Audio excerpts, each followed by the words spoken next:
Moi, je pense qu'il y a quelque chose qui revient souvent, c'est que on essaye de le cacher quand on est harcelé.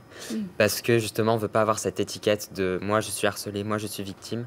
Mm. Et c'est pour ça aussi que c'est très difficile de percevoir les signaux faibles, parce que la victime essaye de faire de son mieux pour pas être perçue comme telle. Voilà. Andréane? C'est vrai que, comme le dit Baptiste, en fait, la personne qui est embêtée, dont on se moque, en fait, elle veut pas...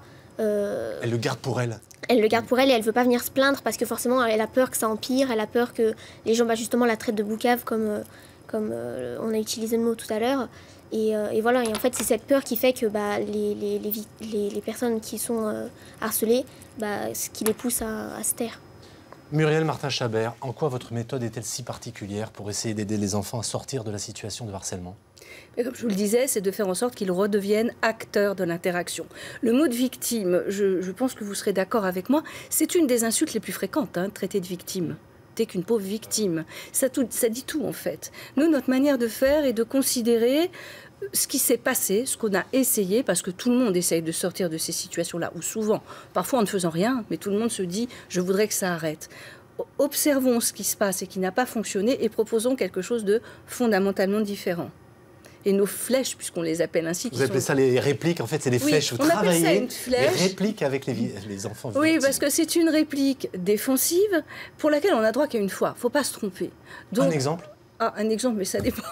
Il y en a un, Andréane. En fait, c'est vrai que dans la scène de théâtre qu'on a fait, donc dans l'une des propositions qu'on a rejouées, en fait, c'était faire réagir la victime. Et du coup, ce que la victime a répondu, en fait, c'était « Pourquoi tu t'intéresses tout le temps à moi? Est-ce que tu me kiffes ?»